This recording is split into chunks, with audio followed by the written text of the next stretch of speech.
नमस्कार विद्यार्थी मित्रांनो, आज मी पुन्हा एकदा तुम्हा सगळ्यांचे इंद्रायणी इंग्लिश स्कूलच्या वतीने आजच्या आपल्या तासाला सगळ्यांचं स्वागत करते. आपण मागच्या वेळेला विभक्ती, सामान्य रूप आणि विभक्ती प्रत्यय याचा अभ्यास केला होता. व्याकरणाचा अभ्यास आपण ज्या वेळेला करतो त्यावेळेला आपण ते व्याकरण लगेचच पाठ केलं पाहिजे असं मी तुम्हाला सारखंच सांगत असते. मला असं वाटतं की सगळ्याच विद्यार्थ्यांनी विभक्ती म्हणजे काय, विभक्ती प्रत्यय म्हणजे काय, सामान्य रूप म्हणजे काय हे लक्षात घेतलं असणारच आहे आणि त्याची व्याख्याही पाठ केली असणार आहे. आज आपण नवीन धडा शिकणार आहोत, धडा 7वा. हा धडा शिकवून झाला की आपला पहिला 6 पोर्शन पूर्ण झाला, सिलेबस कंप्लीट झाला असं मी तुम्हाला सांगेन. धडा 7वा, नातवंडांस पत्र. आता त्याच्या नावावरूनच आपल्याला कळलं पाहिजे की हे पत्र किंवा हा धडा कुणी लिहिला असावा किंवा धड्याचे लेखक यांचं काय नातं असावं किंवा ती व्यक्ती कोण असावी. तर नावावरनं आपल्याला असं समजतं की नातवंडांस पत्र, नातवंडांना लिहिलेलं पत्र. म्हणजे आजोबांनी आपल्या छोट्या नातवंडांना लिहिलेलं पत्र. मग लेखक कोण आहेत तर नंदू नाटेकर, नंदकुमार नाटेकर. बरं का विद्यार्थ्यांनो, त्यांचा जन्म 1933 साली झाला. हे भारताचे माजी बॅडमिंटन राष्ट्रीय विजेते आहेत. नाटेकर यांनी भारतासाठी 15 वर्षांच्या कारकिर्दीत 100पेक्षा अधिक राष्ट्रीय आणि आंतरराष्ट्रीय पुरस्कार मिळवले आहेत. त्यांनी एकूण 6 वेळा मॅन्स सिंगल नॅशनल चॅम्पियनशिपमध्ये मॅन्स डबल नॅशनल चॅम्पियनशिप मिळवून एकूण 6 वेळा आणि मिश्र दुहेरी राष्ट्रीय स्पर्धेत 5 वेळा विजेतेपद मिळवले आहे. 1961 त्यांना अर्जुन पुरस्काराने सन्मानित करण्यात आले आहे. प्रस्तुत पाठातून लेखकाने निसर्ग सान्निध्यात गेलेले समृद्ध बालपण, बॅडमिंटनची आवड, सातत्यपूर्ण परिश्रम आणि यातून संपादित केलेले उज्ज्वल यश या गोष्टींविषयीचा संवाद पत्ररूपाने आपल्या नातवंडांशी साधला आहे. प्रस्तुत पाठ आजी आजोबांची पत्रे या पुस्तकातून घेतला आहे. आता मला असं वाटतं की लेखकाला पत्र का लिहावं असं वाटलं नातवंडांना आपल्या. त्याच्या पाठीमागे काहीतरी कारण असावं. आज आपण सगळेच बघतो की आजकाल कुणालाच वेळ नसतो. सगळेच जण आपापल्या कामामध्ये व्यस्त असतात.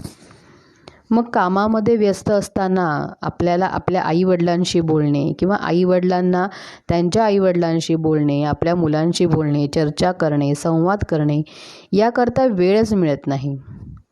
आपण सतत कुठल्या ना कुठल्या कामामध्ये व्यस्त असतो. त्यामुळे निदान पत्र लिहून तरी संवाद साधता येतोय का ह्याचा प्रयत्न आपले लेखक नंदू नाटेकर यांनी केला आहे.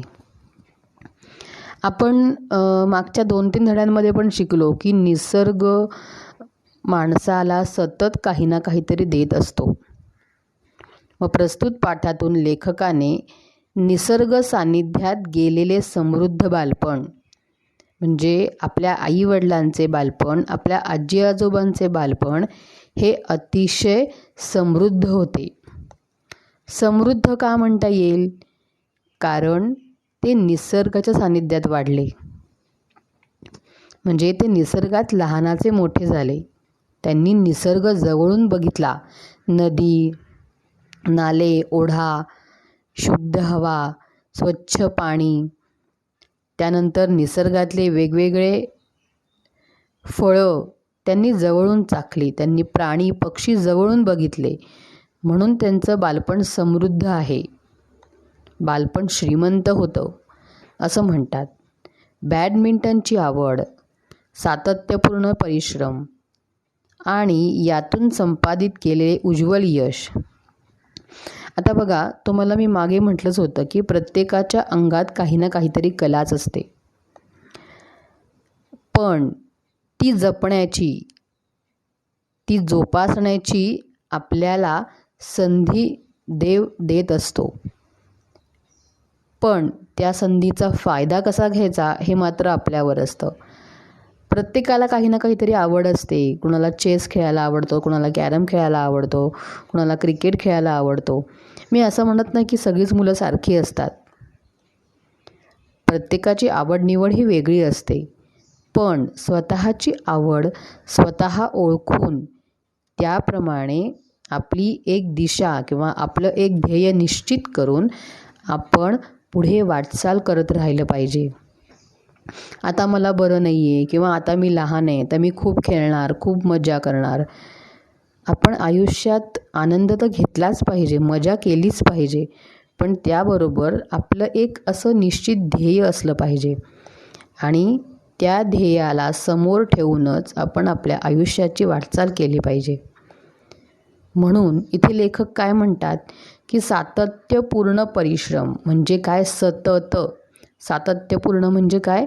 सतत परिश्रम, मेहनत, कष्ट करून त्यातून संपादित केलेले म्हणजे काय? मिळवले, यश गाठले, त्यातून संपादित केलेले उज्ज्वल यश, या गोष्टींविषयीचा संवाद पत्ररूपाने आपल्या नातवंडांशी साधला आहे. म्हणजे नाटेकर हे लेखक नातवंडांशी पत्राने संवाद साधतायत. ते पत्राने कम्युनिकेशन करतायत आणि ते कुणाशी? नातवंडांशी. प्रस्तुत पाठ आजी आजोबांची पत्रे या पुस्तकातून घेतला आहे. आपण सगळे बघतो की आजकाल आजी आजोबा बऱ्याच घरांमध्ये नाही आहेत, ते वेगळे राहतात. मग त्यांना प्रश्न पडतो की आपण आपल्या नातवंडांशी कसं बोलावं, काय करावं. मग त्यावर एक शोधलेला हा सुंदर आणि छोटासा उपाय म्हणजे आजोबांनी लिहिलेलं हे पत्र. चला धडा शिकूयात. प्रिय उद्धव, मेघा, मिहिका व जान्हवी, अनेक आशीर्वाद.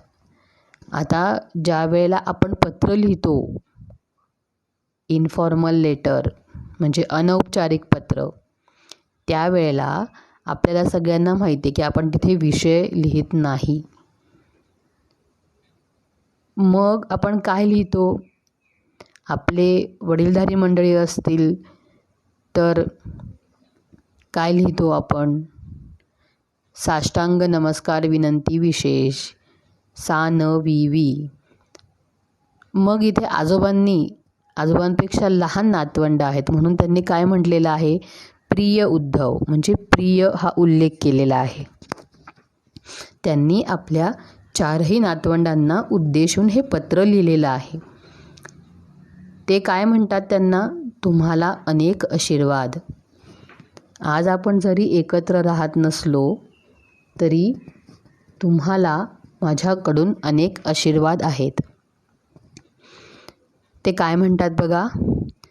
कितीदा तरी मनात येते की तुम्हा चौघांबरोबर बसून तुमच्याशी मनसोक्त गप्पा माराव्यात. विद्यार्थ्यांनो, इथे मी काही शब्द अधोरेखित केले आहेत. त्या शब्दांचे मी तुम्हाला अर्थ सांगणार आहे शिकवताना. ते तुम्ही लगेच लिहून घ्यायचे आहेत. धड्याचं नाव लिहा, तारीख टाका आजची आणि लगेचच शब्दांचे अर्थ लिहून घ्या. आणि जे शब्द तुम्हाला उच्चारण्यासाठी किंवा लिहिण्यासाठी अवघड वाटतील, जे तुम्ही सहज शुद्धलेखन करू शकत नाहीत, असे शब्दसुद्धा तुम्ही एकीकडे दुसरा कॉलम तयार करून त्याच्यात लिहिले तरी चालणार आहेत. काय करायचं? व्हिडिओ चालू असताना तो मध्येच स्टॉप करायचा, त्याचा अर्थ लिहून घ्यायचा, बाकीचे शब्द शोधायचे आणि लगेच ते लिहून घ्यायचे. म्हणजे तुमचा अभ्यास व्हिडिओ संपला की पूर्ण होतो. चला धडा शिकूयात. कितीदा तरी मनात येते की तुम्हा चौघांबरोबर बसून तुमच्याशी मनसोक्त गप्पा माराव्यात. मी माझे बालपण कसे घालवले ते तुम्हाला सांगावे. मनसोक्त म्हणजे मनापासून. मनसोक्त म्हणजे मनापासून.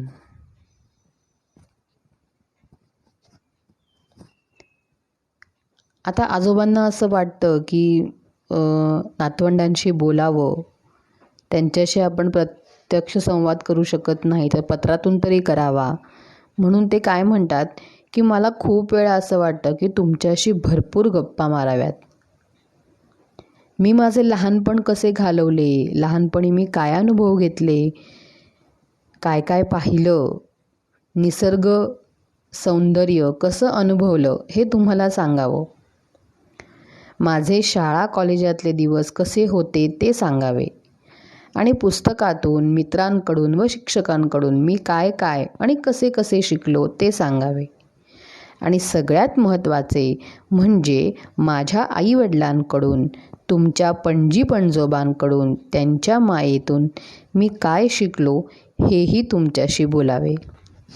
बाळांनो, बघा, आपल्या आजी आजोबांच्या लहानपणी आईवडील, आजी आजोबा, पणजी पणजोबा हे सगळे एकत्र राहत होते. म्हणजे पूर्वीची आपली कुटुंब पद्धती ही एकत्र कुटुंब पद्धती होती. एका घरात जवळजवळ 25 ते 50 माणसे राहत असत. म्हणजे बघा कसं की आपण, आपले आईवडील, आपल्या वडिलांचे भाऊ, वडिलांचे आईवडील, वडिलांची बहीण, त्यांची मुलं असे सगळे एकत्र राहत असत.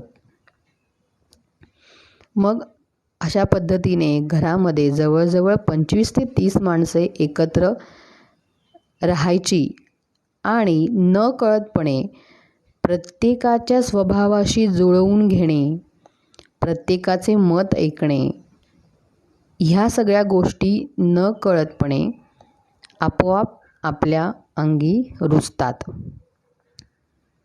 एखादी गोष्ट मलाच हवी आहे हा हट्ट मनातनं लहानपणीच दूर होतो आणि आपल्या भावंडांबरोबर आपण सगळ्या गोष्टी वाटून घेतल्या पाहिजेत याचं शिक्षण आपल्याला लहानपणीच मिळतं. मग लेखक काय म्हणतात की माझे शाळा कॉलेजातले दिवस कसे होते हे तुम्हाला खूप सांगावंसं वाटतं मला. आजकाल आपण गेम खेळतो मोबाईलवरती, कॉम्प्युटरवरती, पण पूर्वीच्या काळी मोबाईलच नसल्यामुळे पुस्तक, मित्र आणि शिक्षक ह्यांमधूनच मुलांना वेगवेगळ्या प्रकारचं ज्ञान मिळायचं. मी काय काय आणि कसे शिकलो ते सांगावे असं मला खूप वाटतं.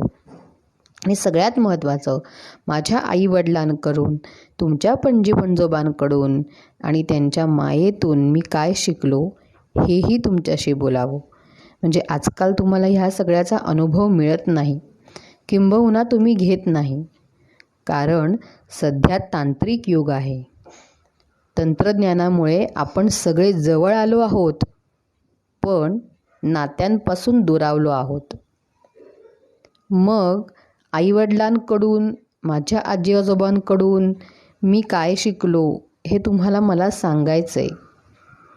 माझ्या मनातल्या भावना सांगण्यासाठी मी खूप आतुर झालो आहे असे इथे लेखक म्हणतात. आता बाळांनो, आपण जी विभक्ती शिकलो ती विभक्ती तुम्हाला मी थोडक्यात आत्ता इथे समजावून सांगणार आहे. धड्याचा अभ्यास करताना सुद्धा आपण ग्रामरचा अभ्यास, व्याकरणाचा अभ्यास केला तर तो आपल्याला आणखीन सोपा जातो. बघा, तुमच्याशी हा शब्द आहे, तुमच्याशी. ओके, ह्यातला मूळ शब्द काय आहे? तुम्ही. मूळ शब्द काय आहे? तुम्ही. अशा प्रकारे आपण मूळ शब्द, सामान्य रूप असे शब्द शोधू शकतो. तसेच महत्त्वाचे महत्त्वाचा मूळ शब्द काय आहे? महत्त्व. आता याची विभक्ती काय येणार? प्रथमा, द्वितीया सगळ्यांनी पाठ केला आहे का? लगेच सांगता येईल पाठ केलं असेल तर. याची विभक्ती आहे षष्ठी. सामान्य रूप काय येणार याचं? महत्त्वा. जसं शिकलो आपण. त्यानंतर बघा पुढचा शब्द बघूयात. चौघांबरोबर. बरोबर हा शब्दयोगी अव्यय आहे. तो काढून टाकला की काय शिल्लक राहतं? चौघान. मग चौघान हे सामान्य रूप आहे, ते लक्षात. आणि मूळ शब्द काय येईल? चौघ. घ वरती पुन्हा अनुस्वार येईल. समजतंय? चला पुढे जाऊयात. पण प्रत्यक्षात तुमच्याशी बोलताना मोकळेपणाने मनासारखे बोलता येतेच असे नाही, म्हणून वाटले की तुम्हाला हे पत्र लिहावे. म्हणजे बऱ्याच वेळेला असं होतं मुलांनो, की आजकाल माणसातला संवाद नष्ट व्हायला लागला आहे. म्हणजे घरातल्या घरात सुद्धा माणूस व्हॉट्सॲपनी चर्चा करतो. प्रत्यक्ष घडतंय हे असं. मग ह्या सगळ्या परिस्थितीचा अनुभव घेऊन लेखक काय म्हणतात, की प्रत्यक्षात तुमच्याशी बोलताना मोकळेपणाने मनासारखे बोलता येतेच असं नाही, म्हणून मी काय ठरवलं की तुम्हाला पत्र लिहावं आणि माझ्या मनातल्या सगळ्या भावना तुम्हाला सांगाव्यात. बघा, प्रत्यक्षात म्हणजे समोरासमोर. प्रत्यक्षात म्हणजे समोरासमोर. मी शिकायला सांगलीला होतो. आता इथून पुढे लेखकांनी स्वतःचा अनुभव सांगायला सुरुवात केली आहे. मी शिकायला सांगलीला होतो. सांगली हे महाराष्ट्रातले एक गाव. आमच्या शाळेला खूप मोठे मैदान होते आणि त्याजवळच एक बाग होती. म्हणजे माझं लहानपण कुठे गेलं ह्याच्याविषयी लेखक इथे आपल्याला सांगतात. मी सांगलीला होतो. सांगली हे महाराष्ट्रातलं खूप मोठं चांगलं सगळ्यांना माहिती आहे असं एक गाव आहे आणि आमच्या शाळेला खूप मोठे मैदान होते. जे विद्यार्थ्यांनो, आपल्याही शाळेमध्ये खूप मोठं मैदान आहे आणि त्या मैदानावरती खेळण्यासाठी मुलं खूप उत्सुक असतात, हे मला माहिती आहे. लेखक इथे काय म्हणतात, की आमच्या शाळेला सुद्धा खूप मोठे मैदान होते आणि त्याजवळ एक बाग होती. आता बाळांनो, आपण अभ्यास करता करता एकीकडे काही शब्द समानार्थी, काही शब्द विरुद्धार्थी असा सुद्धा आपण अभ्यास करूयात. म्हणजे जेणेकरून काय होईल, की पाठातल्या जो गृहपाठ मी दिलेला आहे त्या तुम्हाला गृहपाठाचा अभ्यास करणं सोपं जाईल. बघा, समानार्थी बघूयात.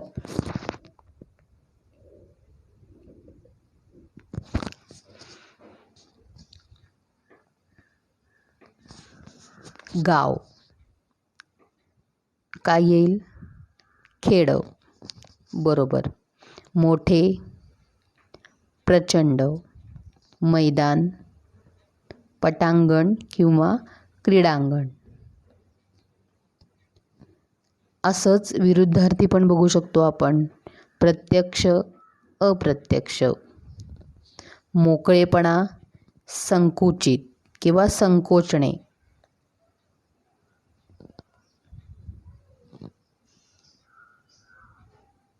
मोठे, लहान. जवळ, लांब.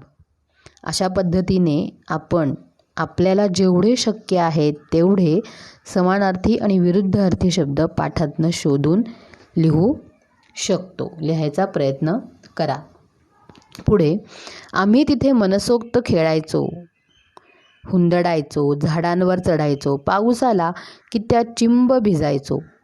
निदान सुट्टीमध्ये तरी तुम्ही तुमच्या मोठ्या शहरांमधून बाहेर पडून थंड हवेच्या गिरीस्थानांवर किंवा छोट्या गावी गेलं पाहिजे. पक्ष्यांचे चिवचिवणे, थवे न्याहाळणे तसेच जंगलातील विविध पशूंचे आवाज ऐकणे हा मोठा मजेशीर अनुभव असतो. मोकळे आकाश, वाहती नदी आणि झाडे आपल्यासाठी गमतीचा नजराणाच आणत असतात.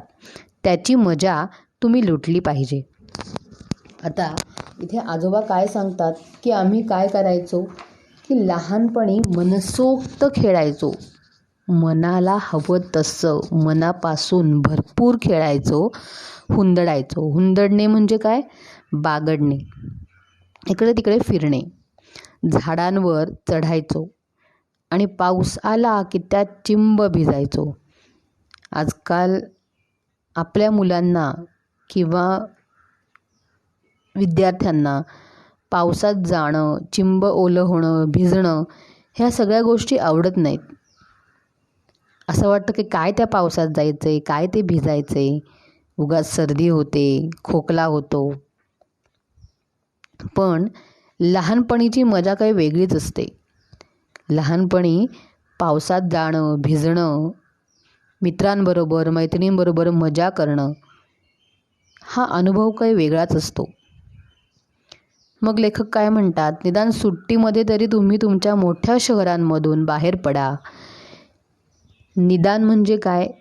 ॲटलिस्ट, कमीत कमी. म्हणजे तुम्हाला जेव्हा सुट्टी मिळेल, दिवाळीची सुट्टी असते, मे महिन्याची सुट्टी असते, तेव्हा या मोठ्या शहरांमधून बाहेर या, निसर्गात जा.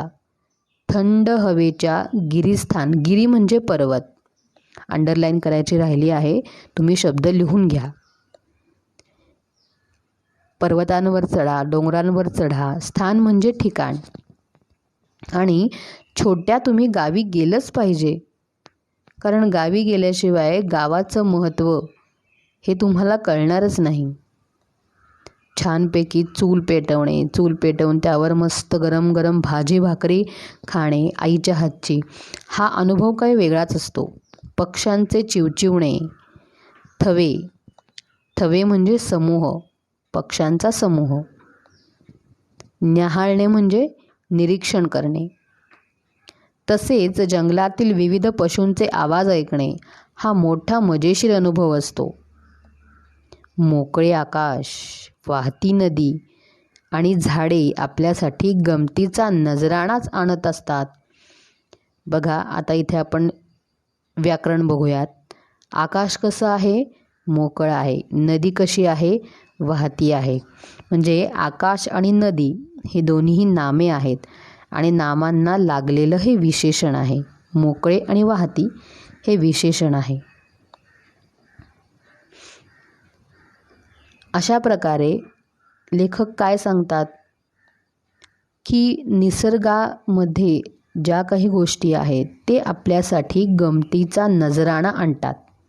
नजराणा म्हणजे काय? मौल्यवान भेट, व्हॅल्युएबल गिफ्ट, मौल्यवान भेट. त्याची मजा आपण लुटली पाहिजे. मजा लुटली पाहिजे म्हणजे काय? त्याचा आनंद घेतला पाहिजे, खूप मजा केली पाहिजे. हा वाक्प्रचार आहे, मी अधोरेखित केलं नाही, पण तुम्ही वाक्प्रचारच्या नावाखाली मजा लुटणे हा लिहू शकता. त्याचा अर्थ सांगते, खूप मौज करणे. तुम्ही वाक्यात उपयोग करायचा आहे. ओके, पुढे. माझ्यापुरते बोलायचे तर मी अभ्यासामध्ये काही फारसा चांगला नव्हतो. म्हणजे आपल्या सगळ्यांनाच माहिती आहे की वर्गामध्ये कोण ना कोण किंवा एखादा विद्यार्थी हा ढ असतो, एखादा विद्यार्थी हा खूप हुशार असतो, एखादी विद्यार्थिनी ही खेळामध्ये खूप हुशार असते. म्हणजे प्रत्येकाला सगळंच येतं, सगळ्यांना 100% मिळतात असं होऊ शकत नाही. हे सगळं आपल्याला माहितीच आहे. मग लेखक इथे काय म्हणतात की अभ्यासामध्ये मी काही चांगला नव्हतो, पण मला खेळायला मात्र खूप आवडायचं. आणि बॅडमिंटनची आवड मला लहान वयातच लागली होती. म्हणजे लहानपणीच बॅडमिंटन हे मला खूप आवडू लागलं. निरनिराळे चषक, चषक म्हणजे काय तुम्हाला दाखवलं इथे, ट्रॉफी. त्याला आपण सोप्या भाषेत एक कप म्हणतो, विश्वकप, चषक, ढाली. पूर्वीच्या काळी खेळांमध्ये ढाली दिल्या जायच्या. तर ढाल म्हणजे काय, ह्याचं उत्तम उदाहरण तुम्हाला इथे दाखवलेलं आहे मी चित्रामध्ये. बघा, चित्र आहे दुसऱ्या नंबरचं, ती आहे ढाल. मग चषक आणि ढाली घेतलेले माझे कितीतरी फोटो तुम्ही पाहिले आहेत ना. सातत्याने परिश्रम करूनच मी विजेता खेळाडू होऊ शकलो. म्हणजे मी कितीही मोठा झालो किंवा 10वी असली, 12वी असली, कॉलेजची महत्त्वाची परीक्षा असली, तरीसुद्धा मी कधीच माझं खेळणं थांबवलं नाही. कारण बॅडमिंटन ही माझी मुळात आवडच होती आणि त्यासाठी मी खूप परिश्रम घेतले आणि असंच करत करत मी विजेता खेळाडू होऊ शकलो. आंतरराष्ट्रीय म्हणजे इंटरनॅशनल सामन्यामध्ये आपल्या देशाचे मी प्रतिनिधित्व केले, म्हणजे मी नेतृत्व केले. मी कोण होतो, लीडर होतो संघाचा, गटाचा मी लीडर होतो आणि मला अर्जुन पुरस्कार देखील मिळालेला आहे. म्हणजे खेळाची आवड असेल तरीसुद्धा आपण आपल्या देशाकरता सुद्धा खूप काही करू शकतो, हे इथे लेखकाने सांगून दिलेलं आहे. तुम्ही कोणता ना कोणता खेळ खेळलाच पाहिजे. मग तो क्रिकेट, टेनिस, बॅडमिंटन असा तुम्हाला जो कोणता आवडत असेल तो खेळ असू दे. खेळ खेळण्यामुळे आपल्या आयुष्यात शिस्त येते. कोणत्याही प्रसंगाचा सामना कसा करायचा, अगदी हरावे लागले तरी कसे हरायचे, ते खेळ आपल्याला शिकवतात. जिंकलो तर जिंकण्याचा आनंदही मिळवून देतात. म्हणजे प्रत्येकाजवळ एक तरी खेळ खेळण्याची प्रत्येकाकडे आवड असली पाहिजे. मग तो कुठलाही खेळ असो, cricket, tennis, badminton, carrom, chess. तुम्हाला कुठलाही खेळ आवडत असला तरी त्या खेळण्यामुळे काय होतं की आपल्याला कोणत्याही प्रसंगाचा सामना कसा करायचा, म्हणजे खेळ खेळत असताना आपल्यासमोर कधीही कुठलाही प्रसंग येऊन उभा राहतो. म्हणजे कुठले प्रसंग नेमके, तर आपण कधीतरी हारतो किंवा कधीतरी जिंकतो. मग त्या प्रसंगाचा सामना कसा करायचा हे आपल्याला आपोआपच अनुभवातून शिकता येते आणि आपल्या आयुष्याला एक प्रकारची शिस्त लागते. आयुष्य समानार्थी जीवन, खेळ समानार्थी क्रीडा. आता सामना म्हणजे काय, तर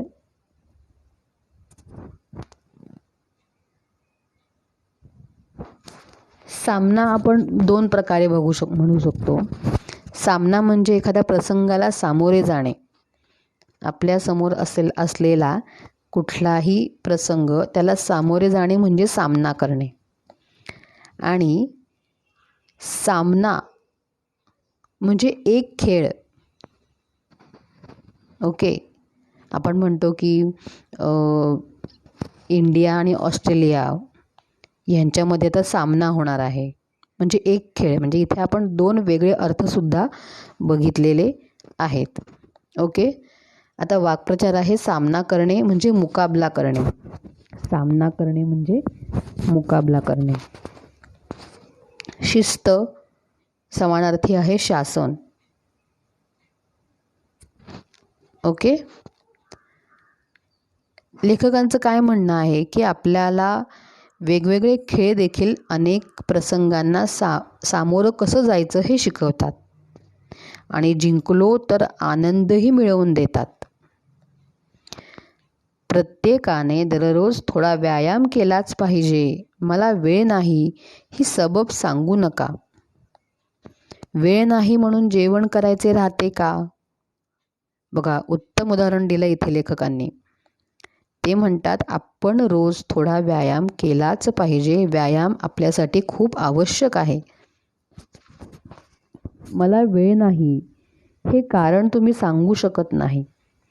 सबब म्हणजे तक्रार करायची बाब, निमित्त, कारण. सबब म्हणजे कारण.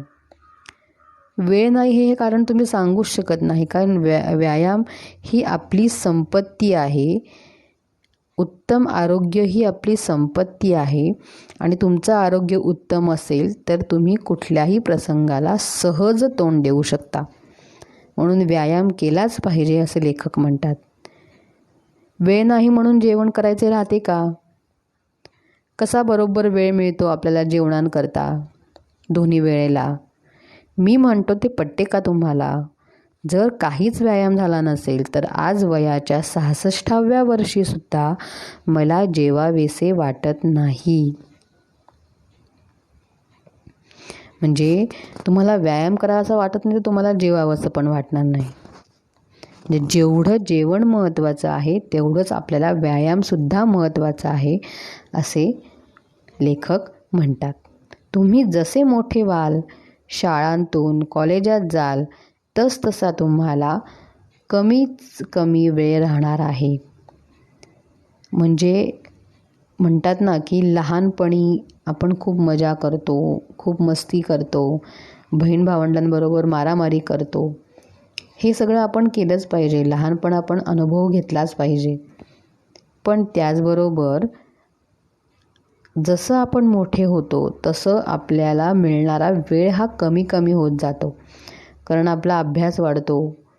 अभ्यास वाढल्याबरोबर आपल्याला थोड्याशा जबाबदाऱ्या पण वाढतात. आपण घरातली एक व्यक्ती म्हणून किंवा एक जाणकार व्यक्ती म्हणून घरामध्ये काहीतरी करणं हे सुद्धा आवश्यक असतं.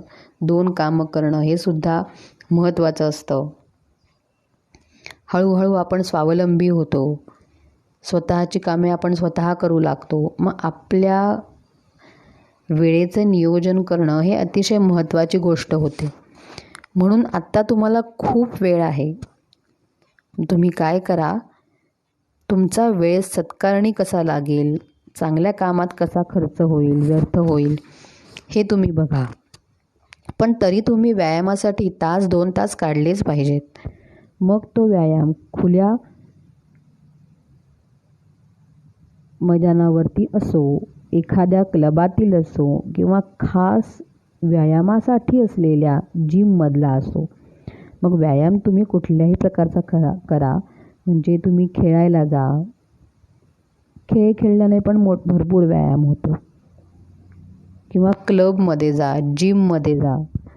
मग तुमचा व्यायाम कुठल्याही प्रकारचा असला तरी तुम्हाला तुमच्यासाठी ते चांगलंच असतं असं लेखक म्हणतात. आता इथे आपण विभक्ती बघूयात. शाळातून मूळ शब्द आहे शाळा. तून हा प्रत्यय आहे. विभक्ती आहे आपण बघितलंय ऊनहून. ऊनहूनची विभक्ती कुठली आहे? पंचमी. ओके. आणि शाळा, ळावरती अनुस्वार, हे सामान्य रूप आहे. बघा, कॉलेजांत त हा प्रत्यय आहे, तो काढून टाकला की काय शिल्लक राहतं? ज वरती अनुस्वार, म्हणजे त्याचं झालं सामान्य रूप. त हा प्रत्यय आहे. मग विभक्ती काय झाली? तय्या तय्या, म्हणजे सप्तमी. समजतंय? ओके. काही समानार्थी सापडतात का बघूयात. समानार्थी, विरुद्धार्थी.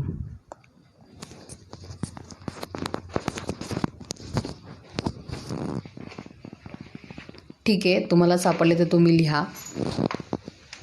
नाही तर सावकाश तुम्ही शांतपणे विचार करा. पुन्हा एकदा धडे वाचा, पॅरेग्राफ वाचा आणि तुम्हाला सापडतील तसं लिहून काढा. पुढचा बघूयात. आयुष्यातील प्रत्येक गोष्ट शाळा कॉलेजांमध्ये शिकवून येत नसते, होय ना?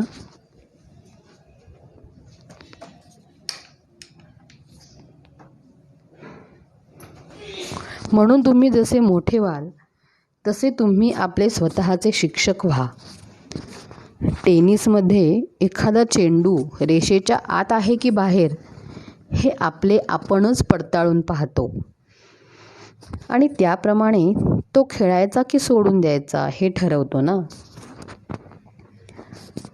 आता त्यांना आपल्याला काय सांगायचं आहे की आपण शाळा कॉलेजमध्ये अनेक गोष्टी आपल्याला शिकायला मिळतीलच असं नाही.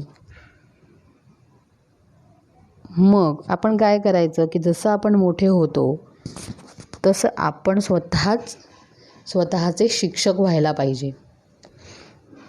म्हणजे टेनिस खेळताना आपल्याला एक गोष्ट कळते की तो चेंडू रेषेच्या आत आहे की बाहेर आहे आणि हे आपण स्वतःच पाहतो ना. समोरची व्यक्ती आपल्याला सांगत नाही, आपणच पडताळून पाहतो. पडताळून पाहणे म्हणजे काय? पुन्हा खात्री करून घेणे. बघा, वाक्प्रचार आहे. पडताळून पाहणे म्हणजे पुन्हा खात्री करून घेणे. त्याप्रमाणे आपण काय ठरवतो की तो चेंडू खेळायचा का सोडून द्यायचा. म्हणजे तिथं आपण स्वतः आपला निर्णय घेतो. तसेच प्रत्यक्ष आयुष्यामध्ये देखील आपल्याकरता चांगले काय आणि वाईट काय हे तुम्हाला कळले पाहिजे. म्हणजेच आपण स्वतः निर्णय घेता आले पाहिजे. तुम्ही स्वतःवर अवलंबून राहायला शिकले पाहिजे. स्वावलंबी झाले पाहिजे. म्हणजे जसे जसे मोठे व्हाल, 8वीतून 9वीत जाल, 9वीतून 10वीत जाल, मग कॉलेजमध्ये जाल, तेव्हा स्वतःच्या बऱ्याच गोष्टी तुम्ही स्वतःच केल्या पाहिजे. स्वतःचे कपडे धुणे, स्वतःची ताटवाटी घासून टाकणे, स्वतःपुरता चहा बनवता येणे, लिंबू सरबत बनवता येणे, अशा अनेक गोष्टी तुम्ही स्वतः करू शकता. आणि हळूहळू आपण आपल्या आईला, वडिलांना देखील घरात मदत केली पाहिजे, कामात मदत केली पाहिजे. जेणेकरून उद्या आपण कुठेही गेलो, हॉस्टेलला राहायला गेलो तरी आपलं काही अडलं नाही पाहिजे. बरोबर आहे. आता आपण व्याकरण बघूयात. शिकवून, बघा, विभक्ती, मूळ शब्द आहे शिकवणे.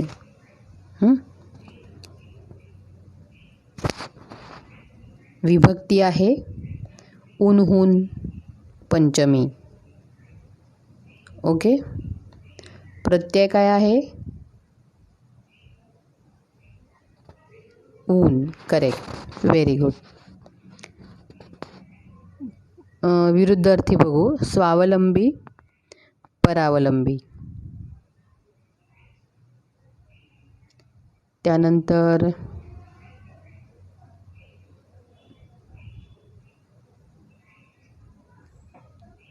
चांगले, वाईट, आत, बाहेर.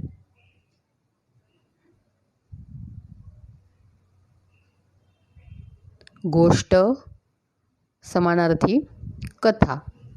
अशा पद्धतीने आपण स्वतः जेवढे आपल्याला समानार्थी विरुद्धार्थी सापडतील तेवढे शब्द आपण स्वतःहून शोधून लिहायचे आहेत. पुढचं बघा, शेवटचा उतारा. आता आपण 3ऱ्या सहस्त्रकामध्ये प्रवेश केला आहे. सहस्त्रक म्हणजे काय? 1000 वर्षे. सहस्त्रक म्हणजे 1000 वर्षे. संपर्क माध्यमे.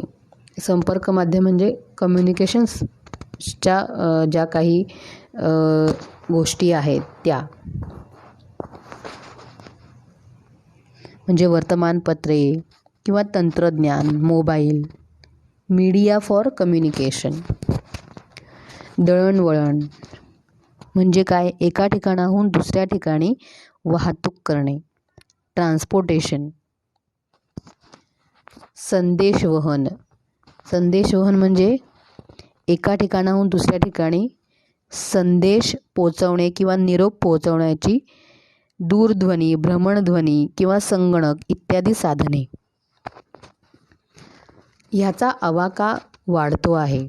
म्हणजे आपण सगळे बघतोय की सारं जग, संपूर्ण जग हे जवळ आलं आहे. आपल्यामधली संपर्क माध्यमे वाढली आहेत, दळणवळणाची साधने वाढली आहेत. आपण सहज निरोप एकमेकांना, आपल्यापासून लांब असलेल्या व्यक्तीला देऊ शकतो. आवाका म्हणजे काय? आवाका वाढणे म्हणजे विस्तार होणे, मर्यादा वाढणे, विस्तार होणे वाक्प्रचार आहे. आता आपल्या घरी बसल्या जागी हवी ती माहिती तुम्हाला ईमेल आणि इंटरनेटद्वारे मिळू शकते. तरीही तुमच्या मित्रांशी व कुटुंबियांशी असलेला आपला व्यक्तिगत संपर्क तुटू देऊ नका. म्हणजे ज्यांबरोबर आपण घरात राहतो, आपले आईवडील, आपले आजी आजोबा असतील तर, किंवा आपले शेजारी असतील कोणी तर, किंवा शाळेतले मित्र, कॉलेजमधले मित्र, ह्या सगळ्यांशी आपण आपला संपर्क कधीही तुटू द्यायचा नाही. कारण जी व्यक्ती आपल्यापासून खूप लांब राहते ती व्यक्ती कधीही आपल्यासाठी पटकन धावून येऊ शकत नाही. पण जे आईवडील आपल्यासाठी कष्ट करतात, जे मित्र आपल्याला जवळचे आहेत, असेच मित्र आपल्याला आपल्या वाईट काळामध्ये साथ देतात. म्हणून आपण कुटुंबियांशी असलेला व्यक्तिगत संपर्क किंवा आपल्या मित्रांशी असलेला व्यक्तिगत संपर्क कधीही तुटू द्यायचा नाही. या नव्या सहस्त्रकासाठी तुम्हाला माझ्या शुभेच्छा. बघा, शेवटी उद्गारवाचक चिन्ह दिलेलं आहे. सप्रेम तुमचा आजोबा. सप्रेम म्हणजे प्रेमासह, तुमचा आजोबा. म्हणजे नाटेकर या लेखकांनी आपल्या नातवंडांशी प्रत्यक्ष संवाद साधता येत नाही, पण त्यांना काहीतरी शिकवण पण द्यायची आहे, त्यांना काहीतरी चांगलं सांगायचंही आहे. आजोबा म्हणून त्यांचं कर्तव्यही पूर्ण करायचं आहे. मग त्यांनी हा शोधून काढलेला उत्तम मार्ग म्हणजे त्यांनी लिहिलेलं नातवंडांस पत्र. आता हे आपल्याला अभ्यासायला का आहे बरं? कारण सध्या आपण तांत्रिक युगामध्ये वावरतो. मग या युगामध्ये वावरत असताना आपण आपल्या माणसांपासून तुटत चाललेलो आहोत. मग त्यासाठी असं होऊ नये, आपण सगळ्यांनी एकमेकांशी जवळीक साधली पाहिजे, एकमेकांच्या जवळ राहिलं पाहिजे, भावनिक जवळीक राहिली पाहिजे. त्यासाठी आजोबांनी लिहिलेलं हे नातवंडांसाठीचं पत्र. ह्यातनं आपण काय शिकायचं की आपण कितीही प्रगती केली, कितीही विकास केला तरी निसर्गाला मात्र आपण कधीही विसरायचं नाही. कारण निसर्गच आपला खरा मित्र आहे. निसर्गात राहून त्याचा छान अनुभव घ्यायचा आणि तांत्रिक युगात आपले नातेवाईक आणि मित्र यांना आपण कधीही विसरायचं नाही. धडा समजलाय? तुम्हाला मी ज्याप्रमाणे सांगितलं त्याप्रमाणे धड्यामधले समानार्थी आणि विरुद्धार्थी शब्द शोधून काढायचे आहेत आणि लिहायचे आहेत. गृहपाठ बघा, शब्दार्थ लिहा जे तुम्हाला अवघड वाटतील ते. मग प्रत्येकाचे वेगवेगळे येऊ शकतात. अवघड शब्द लिहा. वाक्प्रचार लिहून त्याचे अर्थ लिहून वाक्यात उपयोग करा. पाठाखालचा स्वाध्याय सोडवा. धड्यातील समानार्थी विरुद्धार्थी शब्द शोधून लिहा. धन्यवाद. सगळ्यांना धडा समजलेला आहे असं मला वाटतं. पुन्हा एकदा धड्याचं वाचन करा. आत्तापर्यंत शिकवलेल्या सर्व धड्यांचं वाचन करत राहा. एक दिवसाआड धडा वाचत राहा. सतत वाचन केल्यामुळे आपल्याला शब्दार्थ चांगले लक्षात राहतात. त्याचे स्पेलिंग्जही नकळतपणे पाठ होतात. वाचत राहा. ओके. Bye bye. थँक्यू.